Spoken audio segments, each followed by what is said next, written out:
ఎన్నికల ముందు తన కులాన్ని రెచ్చగొట్టాడు. స్వయంగా పెద్దాయన ముద్రగడ పద్మనాభం గారిని టార్గెట్ చేసుకుంటూ ఎన్నికలకు ముందు పవన్ కళ్యాణ్ గారు చేసినటువంటి దారుణమైన పని మనందరికి బాగా గుర్తుండే ఉంటుంది. వాళ్ళ కుమార్తెను ముద్రగడ పద్మనాభం గారికి యాంటీగా మాట్లాడించి ఆ కుమార్తెని ముద్రగడ పద్మనాభం గారు పూర్తిగా దూరం పెట్టేదాకా వెళ్ళిపోయారు. ఇది కేవలం రాజకీయంగానే వాడుకున్నాడు ముద్రగడ్డ పద్మనాభం గారికి ఈ వయసులో మానసిక శోభ మిగిలిచ్చినటువంటి పవన్ కళ్యాణ్ గారు. వాస్తవంగా పవన్ కళ్యాణ్ గారు ఆ రోజు ఏమన్నాడు, నేను నిన్ను అడ్డం పెట్టుకుని రాజకీయం చేయనమ్మా, నేను నా చెల్లి లాంటివి, నువ్వు మా ఆడపడుచువి, మీ నాన్న దగ్గరికి నేను వస్తాను, అవసరమైతే కాళ్ళు పట్టుకుంటాను అన్నాడు. ఎన్నికలు అయిపోయి 4-5 నెలలు అవుతుంది. వెళ్ళాడా?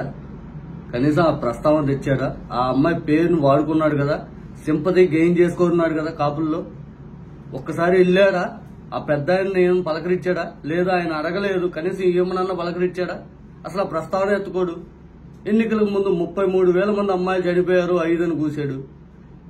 సుగాలి ప్రీతికి న్యాయం చేస్తా అన్నాడు. యాడికి పోయారు? ఆ 33,000 మంది యాడిపోయారు? ఈ సుగాలి ప్రీతి అనే అమ్మాయి యాడిపోయింది? ఈతగాడు వాలంటీర్ల మీద నానా యాగి చేసి వాలంటీర్లను అసలు దుష్ప్రచారం చేసేలాగా వాలంటీర్లు అనే వాళ్ళు నమ్మకుండా చేయాలి అనే తట్టుకు టార్గెట్ పెట్టుకుని ఎన్నికలకు ముందు ఈయన ఎక్కడ మంగళగిరి పార్టీ ఆఫీసులో ఏదో మీటింగ్ లో ఉంటే ఎవరో ఏదో ఎప్పుడో 4-5 నెలల క్రితం ఎవరో ఒక పెద్ద ఆవిడ్ని ఎవరో మాజీ వాలంటీర్ ఒకడు ఏదో డబ్బుల కోసం ₹1,00,000 డబ్బుల కోసం ఏదో చేశాడు అయిందని చెప్పి హడావుడిగా విశాఖపట్నం వెళ్లి ఆ పెద్ద ఆవిడ వాళ్ళ కుటుంబాన్ని పరామర్శించాడు. ఏ నుంచి దాదాపు 400 కిలోమీటర్లు ఉండదు ఆయనకి. పనిమాలా వెళ్ళాడు. తిరుపతిలో నిన్న ఆయన మీటింగ్ పెట్టే సభ దగ్గర నుంచి 100 కిలోమీటర్ల దూరంలో ఒక ముస్లిం మైనారిటీ చెందినటువంటి ఒక పాప, ఆ పాప పేరు ఆసిఫ్ అని ఏదో ఉన్నట్టుంది. ఆ పాపను ఎవరో అత్యాచారం చేసి ఒక కాలువలో వేశారు. ఆ భయాందోళనగా ఉంది ఆ వీడియో చూస్తుంటేనే. ఆ మహిళలకు రక్షణ కల్పిస్తాను, అందరికీ అన్ని కులాల్లోని అన్ని మతాల్లోని, నాకేంటి అది ఇదని కూసినోడు కనీసం నుంచి 100 కిలోమీటర్ల దూరం పోయి పరామర్శించి రాలేడా? ఏం జరిగిందని ఎంక్వైరీ చేయలేడా? ఇతగాడు సనాతన ధర్మం రాత్రి ఎన్నిసార్లు మాట్లాడారు చూడండి.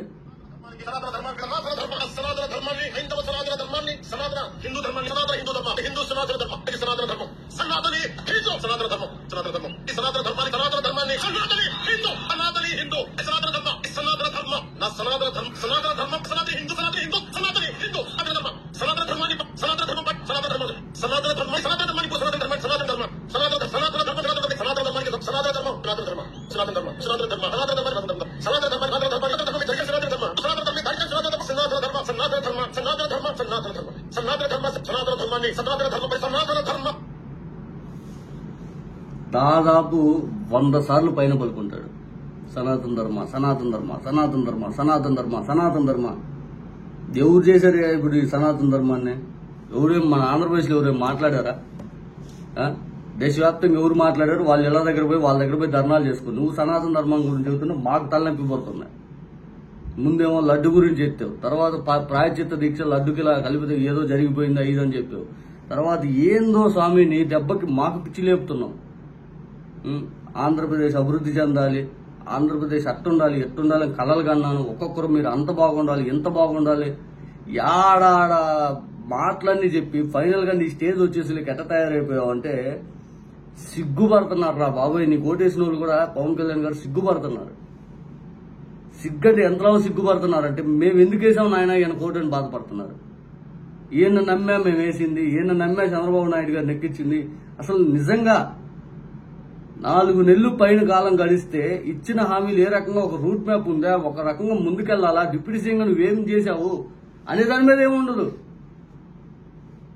దాదాపు 4 రోజుల నుంచి ఈ సనాతన ధర్మం 20 రోజులు పైగా సనాతన ధర్మం పోనీ ఇదేమన్నా ఏంటంటే ఆ సనాతన ధర్మం అర్థం చెప్పవు, లేకపోతే అది ఏందో తెలియదు. కానీ సనాతన ధర్మం హిందువులు ముస్లింలు సుప్రీంకోర్టుని తిడతాం, కోర్టు కూడా ధిక్కరించేలా తయారైపోయారండి. కోర్టు కూడా ఇంకేమనాలి ఇతన్ని? ఇటువంటి వ్యక్తి మన ఆంధ్రప్రదేశ్ లో రాజకీయాలు చేస్తున్నాం. నిజంగా మనందరం సిగ్గుపడాలి. ఆయన ఎక్కడైనా చేసుకోవచ్చు. ఈ వ్యక్తే ఒకప్పుడు నేను శ్రీ అభ్యుదయ ఆత్మని గుళ్ళు చుట్టూ తిరుగుతూ పొర్లు దండాలు పెడతాను, నేను గురజాడ అడుగుజాడని సనాతన గుహల్లో దాక్కుని కొంగ జపం చేస్తాను, నేను భగత్ సింగ్ ని భావజాలం సెక్యులరిజం గొంతును ఉరిబిగిచ్చి ఊపిరి తీస్తాను. నేను కార్ల మార్క్స్ కంచు కాగడాన్ని పెట్టుబడిదారుల పంచెను చేరి ఎర్రబావుట వెగరేస్తాను. నేను అభినవ గాంధేవాదిని చెడుగుడి అంటే 2 చెంపలు చెల్లు మనిపిస్తాను. నేను నవ్యాంధ్ర శేషాద్రాన్ని కాషాయ దీక్షలు చేసి కరువు కటాక్షాలను కాలరాస్తాను. నేను చెగువీర చైతన్య స్ఫూర్తిని విప్లవ విదూషకుని నేను మీకు తెలుసా. పవన్ కళ్యాణ్ గారి గురించి సోషల్ మీడియాలో ఎన్ని వ్యాఖ్యలు. ఒకప్పుడు ఆయన మాట్లాడి ట్రోలింగ్ చేస్తా ఉన్నారు. ఒక్క మాట మీద కాన్స్టెంట్ గా ఉండకపోతుంటే మీ నాన్నగారు ఎట్ట అన్నాడు, మా నాన్నగారు దేవుడు గొలవడు అంటారు, మీ అన్నగారేమో దేవుడే లేడు అంటండి. అసలు ఎటు నుంచి ఎటు తీసుకుపోతున్నారా బాబాయ్, నిజంగా అసహ్యంగా ఉంది. అసలు ఎట్లా ఉందంటే రాజకీయాల గురించి మాట్లాడే మాలాంటి యువతకి ఈరోజు చూస్తుంటే ఇదేం కర్మ రా బాబు, మాకేం కర్మ పట్టింది అనిపిస్తుంది. అసహ్యంగా ఉంది రాజకీయాల గురించి మాట్లాడాలంటేనే. ఎట్లా ఉందంటే అసలు ఎందుకురా బాబు మన పని మనం చేసుకుందాం అనేది చేస్తున్నారు. అంత వరస్ట్ పీరియడ్ లోకి పవన్ కళ్యాణ్ గారు ఈ రాష్ట్రాన్ని తీసుకెళ్లిపోతున్నాడు. అసలు రెచ్చగొట్టడం ఇతను మించినోడు ఎవరు లేడు అనేది చేస్తున్నాడు. కులాన్ని వాడుకున్నాడు, మతాన్ని రెచ్చగొడుతున్నాడు, వ్యక్తుల్ని భ్రష్టు పట్టిస్తున్నాడు. ఈ 4-5 నెలల్లో ఇదిగో జన సైనికులు ఇంత బాగుపడ్డారని చూపించండి. జన సైనికులు ఇదిగో ఈ ప్రాంతంలో ఇలా బాగుపడ్డారు, వాళ్ళకి ఉపాధి అవకాశాలు ఇట్లా కల్పించాను, 100 రోజులకి ఇన్ని కంపెనీలు తెచ్చాను, 100 రోజులకి ఇంతమందికి ఉపాధి కల్పించాను, హాస్పిటల్ ఎంత బాగు చేయించాను, స్కూల్స్ ఇలా మెయింటైన్ చేయాలనుకుంటున్నాను. లేకపోతే పూర్తిగా మేము రేషన్ షాపులు, నిన్న ఒక వీడియో వచ్చింది, క్వాలిటీ కందిపప్పు కూడా లేదు ఆడ, ఎప్పుడో డేట్ అయిపోయిన కందిపప్పు ఇస్తున్నారంట. ఇట్లా ఎన్ని సమస్యలు లేవు. ఇప్పుడు సనాతన ధర్మాన్ని ఉద్ధరించేదే. ఇప్పుడు రాష్ట్రంలో ఎన్నో సమస్యలు ఉన్నాయని చెప్పి అధికారంలోకి వచ్చింది మీరు. ఈ రోజు ఏం సమస్యలు తెచ్చారు? జగన్మోహన్ రెడ్డి గారి పీరియడ్ లోనే బాగుందనేది తయారైపోయింది. ప్రతి ఒక్కరు అదే మాట్లాడుతున్నారు. జగన్మోహన్ రెడ్డి గారిని ఎందుకు వదిలేసాం బాబు, ఏం దగ్గరకు వచ్చాము అది ఇదని. ఈ గోలేంద్రా బాబు మాకని ఎప్పుడు లేదు. ఈ దరిద్రమైంది సనాతన ధర్మం. ఇప్పుడు ఏమొచ్చింది? ఇప్పుడు నేను హిందువుని, ఏమొచ్చింది? మన హిందూయిజానికి ఏముంది? ఏం పీఠాధిపతులు ఏం చేస్తున్నారు? వాళ్ళు అసలు అప్పట్లో ఎందుకు నియమించుకున్నారు? అసలు ఏదొస్తుంది? ఈయన ఇప్పుడు పరిరక్షక వీరుడిలాగా. ఇంకా ఏంటంటే ఇంకా మనం ఇంకా హద్దు దాటి మాట్లాడలేం కాబట్టి, పరిధి అనేది ఒకటి ఉండిద్ది కాబట్టి మాట్లాడలేకపోతున్నాం. అంతర్గతంగా మనసులో తిట్టుకోవాల్సి వస్తుంది. ఇదేం కర్మరా బాబు అని. నిజంగా మనసులో ఎంత బాధ కలిగితే తిట్టుకుంటామండి. పబ్లిక్ ప్లాట్ఫామ్ అయ్యేలకి తిట్టాము, ఏం బూతులు తిడతాం, ఏం మాట్లాడుకుంటాం, మనసులో తిట్టుకోవాల్సి వస్తుంది. ఈ దరిద్రం ఏంద్రా బాబు మాకని.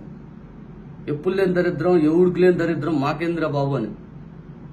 ఆ రెచ్చగొట్టడం ఏందో. రాత్రి వాళ్ళు చేసే ఏదైతే ఈ విశాఖపట్నం స్టీల్ ప్లాంట్ ప్రైవేటైజేషన్ వ్యతిరేకం చేసిన వాళ్ళ సమాధానం చెప్పమనండి.